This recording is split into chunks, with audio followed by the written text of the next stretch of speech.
Hi, this is Joel Persinger. I'm the Gun Guy. Thank you very much for watching my videos. I really do deeply appreciate it. I'm grateful that you watch. Today I'm going to show you a really cool little product from Nikon. Now before I start, I want you to know this is not a commercial for Nikon, but that said, I really do like Nikon equipment. I have a long history with Nikon stuff, particularly their cameras. I have been a photography buff since I was a kid, and I've always liked Nikon cameras. In fact, the first Nikon I ever had was a Nikon F2 and a bunch of lenses with it, and I darn near wore that camera out. And so when OpticsPlanet offered to send me this little Nikon Prostaff 7i rangefinder, I said, really? Cool. And so they sent it to me, and I've been fiddling with it for, I don't know, a month or two. I've taken it up hiking, and I've gone to various different shooting ranges around the county, and some short, some long, and I've tried ranging it to see how accurate it was and so on, and I found it to be really accurate, and I'll talk about that in just a minute. But let me give you some things I like about it from the standpoint of just the way it feels and the way it operates before I get into all the technical gobbledygook. I really like the fact that it feels the way it does. First of all, as you can tell, it's really, really small. And I like that. If I'm hunting or I'm hiking around and I'm lugging equipment around, I don't want to take something really big around with me. Secondly, I like the fact that it's got kind of an over-molded, rubberized feel to it, because when you have it in your hand, even when your hand's wet, it doesn't slip out of my hand. And I don't like stuff, you know, I like to hunt ducks and waterfowl, and I'll go out and hunt anything. I don't care if it's raining, snowing, or whatever. Now this doesn't help with waterfowl, obviously, but if I'm deer hunting or I'm hunting pigs or I'm hunting something else that I need to find the range on and it's raining, or I slip and fall in a creek or something like that, I want the thing to be able to stay in my hand and not lose it. I've dropped a few things in creeks because they slipped out of my hand, and this is kind of attractive to me. Now, along with the rubberized exterior, it's also waterproof, and that was important to me. Now, I'm going to be totally honest with you. I didn't take the rangefinder and dunk it in a bucket and leave it there for an hour and take it out to see if it's really waterproof. It did get pretty wet in one instance, and it survived just fine, and it works beautifully. So I don't know if you drop it in the lake and leave it there till tomorrow if it's going to survive, but I do know if you drop it in the lake and fish it out right away, you're going to be fine. So I like that. Now, as far as the shape is concerned, it doesn't look like much. It looks like a little box, like a little rectangle, but there's got this little bump on the bottom. As stupid as that sounds, I really like that little bump, because you'll see when I grip it, that slides right into the web of my hand, and I have this nice grip on this rangefinder that won't go anywhere, and my index finger just automatically rests right on top of the control button, and it only has really one main control button. You do everything you're going to do with this rangefinder with one button on the top. And so I like the fact that you know, when I want to use it, it's a real simple thing for me to kind of line up there and look through it and press the button, and I'm good. I can get two hands on it to make sure it's steady, get a good reading, and I press the button to get the reading, and off it goes. And it just naturally sort of finds that space, that little space there and that condition. And so whoever thought this up and designed it, I thought did a wonderful job. Must be a hunter who's dropped a few things in the drink and had trouble getting things to just kind of naturally fall in their hand. Now, as far as other stuff is concerned, let me tell you about that. So we took this thing up hiking today up in the mountains to see if we could test distances. And some of these things I know are fairly known distances. It's pretty simple. There's not much game out this time of day. There's not much for us to look at. But I'm testing it out in an area where I know it's about 900 yards, right around there. And it's pretty darn accurate. It's ringing true just about at that distance right now, and it's hitting at 927 yards at what I'm looking at. And you can see what I'm looking at there, that it's quite a ways away.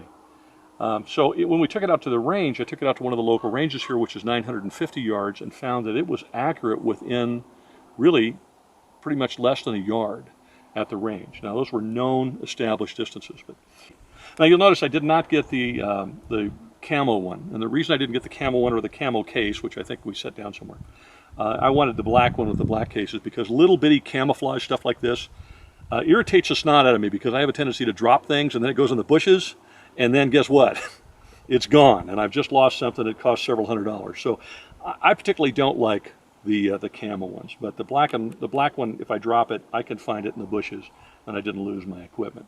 The other thing I discovered with it, and I've used a bunch of rangefinders, sometimes and I'm not going to mention any models, okay, but sometimes I've used some different rangefinders from different manufacturers, and they're so stinking slow to provide me a reading that it's almost frustrating and irritating. I mean, it's just you push the button and there's just obnoxious delay. This thing is fast. It's the fastest rangefinder I've experienced. I mean, there may be faster ones, I don't know, but when you push the button, bam, that reading is right there. I would say maybe it takes a second, and it's right. You push the button and pretty much it's got you a reading right then and there, and I was super impressed with that. Now also, at distance, I noticed that there's two modes. There's yards and meters, but I don't pay too much attention to that. I'm an American whose brain functions in yards, however screwy that may be, so I don't really care about the meter setting, but it does do it. But the other mode is a continuous ranging mode, or just press the button and you get a range at that moment. And I like the fact that when I hold the button down, I can continuously range as I move across an area. That was pretty cool. It just continues to read out ranges as I'm looking at something or scanning something. So that was kind of neat. The other thing I liked about it was, and I know this is common with rangefinders now, Nikon calls it their ID technology, which stands for incline/decline. But essentially what it does is it gives you a true horizontal distance. Even if you're looking down at an object or you're ranging up on an object, it's going to give you that true horizontal distance. Now, one other thing I neglected to mention, and I really I like this, but I kind of leave it on the standard setting that it's set on. It's got two settings as far as what the target it actually reads, which I thought was kind of interesting. It's got a first target priority, and that means whatever the closest target is in a clump of targets, it's going to range off that one. And then it's got a distant target priority, and that means the farthest target in a clump of targets, that's the one it's going to range on. I found that kind of helpful when I was just ranging on. It's not hunting season yet, so I couldn't shoot at anything, but I found that was very positive when ranging on deer, and they're, kind of hiding in the bushes, or they're standing behind a tree or something. I don't want the range to the tree. I want the range to the deer. So it was really neat that, and I played with it back and forth to see how much it would change, and it did change the reading by 2 or 3 yards because the deer was standing 2 or 3 yards behind the tree. So I thought that was pretty positive, and I've just left it on the distant priority mode because I suspect that that's probably the one I'm going to use most of the time. All in all, I've really like it. Now, there's two things about it that I would like to see improved, and these are the two issues. One is it takes I think they're called C2 batteries, and those are great and they last a long, long time, but then it dies, and I forgot to bring one, or something. So far it's lasted really well, and I've used it a lot. But it dies out in the field and I didn't have one of those, or it dies on a hunting trip and I don't happen to have one of those. If it ran off a AA or some common battery, I know I could go to any little store somewhere and I could grab a AA and I'd be able to put it in there. So that's the one thing, is their battery selection probably adds longer life to an individual battery and how long it will function. But it does make it a booger when you run out of batteries and you got to go chase down that particular type of battery, and having something common like a AA would be really kind of cool. The only other issue I have with it is that it does not have a tripod mount. Now, maybe that's important to me because I'm a YouTuber and I like to use the rangefinder at the range, or if I'm out in I'm shooting video out in the desert, I want to be able to see the range to a particular target. And since it's so light, it does a lot of that, unless you really anchor it down because it weighs nothing. Every time you breathe or your heart beats, you know how little stuff works. And having it on a tripod with a little tripod mount would be really positive too. But those are both sort of nitpicky little things, if you want to be honest. I mean, I find it, particularly for the price, these things are very, very inexpensive for the quality that you get for them. I was kind of blown away by how inexpensively you can buy them. And of course, obviously, you can get them from OpticsPlanet. That's where I got this one. And actually, we have a code. I think it's GunGuy 5.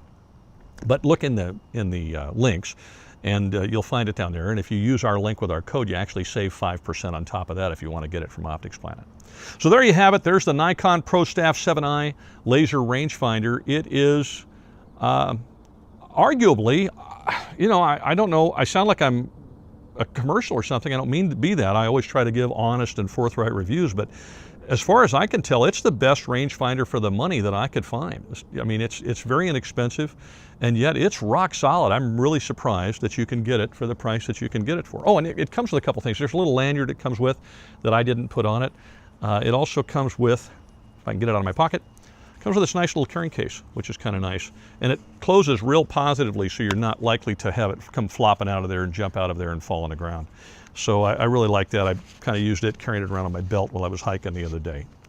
So there you are. Nikon's Prostaff 7i. Great little rangefinder, available at OpticsPlanet. I'm grateful for OpticsPlanet sending it to me.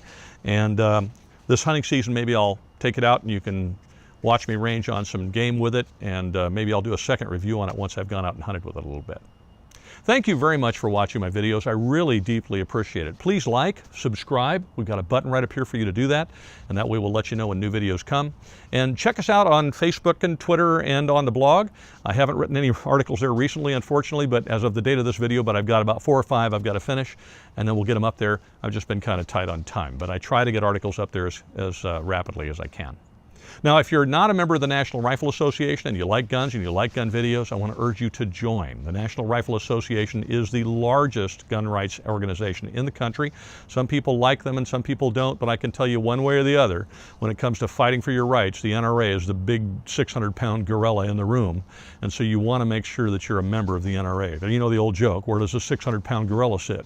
Anywhere he wants to. And so they have a lot of ability to affect change, and they work very hard at doing that. So even if you're a member of another organization, like Gun Owners of America, or Gun Owners of California, or your state, or the Second Amendment Foundation, great organizations, but make sure that you're a member of the big gun as well. That's the NRA. And I've got a link right here for you to do that. Now, if you have a gun at home and you might use it for self-defense, if you ever have to, you're going to need some legal backup. The company I use is called Second Call Defense, and there's a link right here for you to check them out. They do some great stuff, like send the bail bondsman money to bail you out of jail. They provide money for attorneys to defend you. There's an attorney 24/7, 365. You can get that attorney on the phone between you and the cops, and it's a very small monthly fee. And guess what? They do all of that, and you never have to pay the money back. That's why I use them, and that's why I'm recommending them to you, and I've got a link right here. Check them out. Thank you again for watching. Have a wonderful week, and please be safe.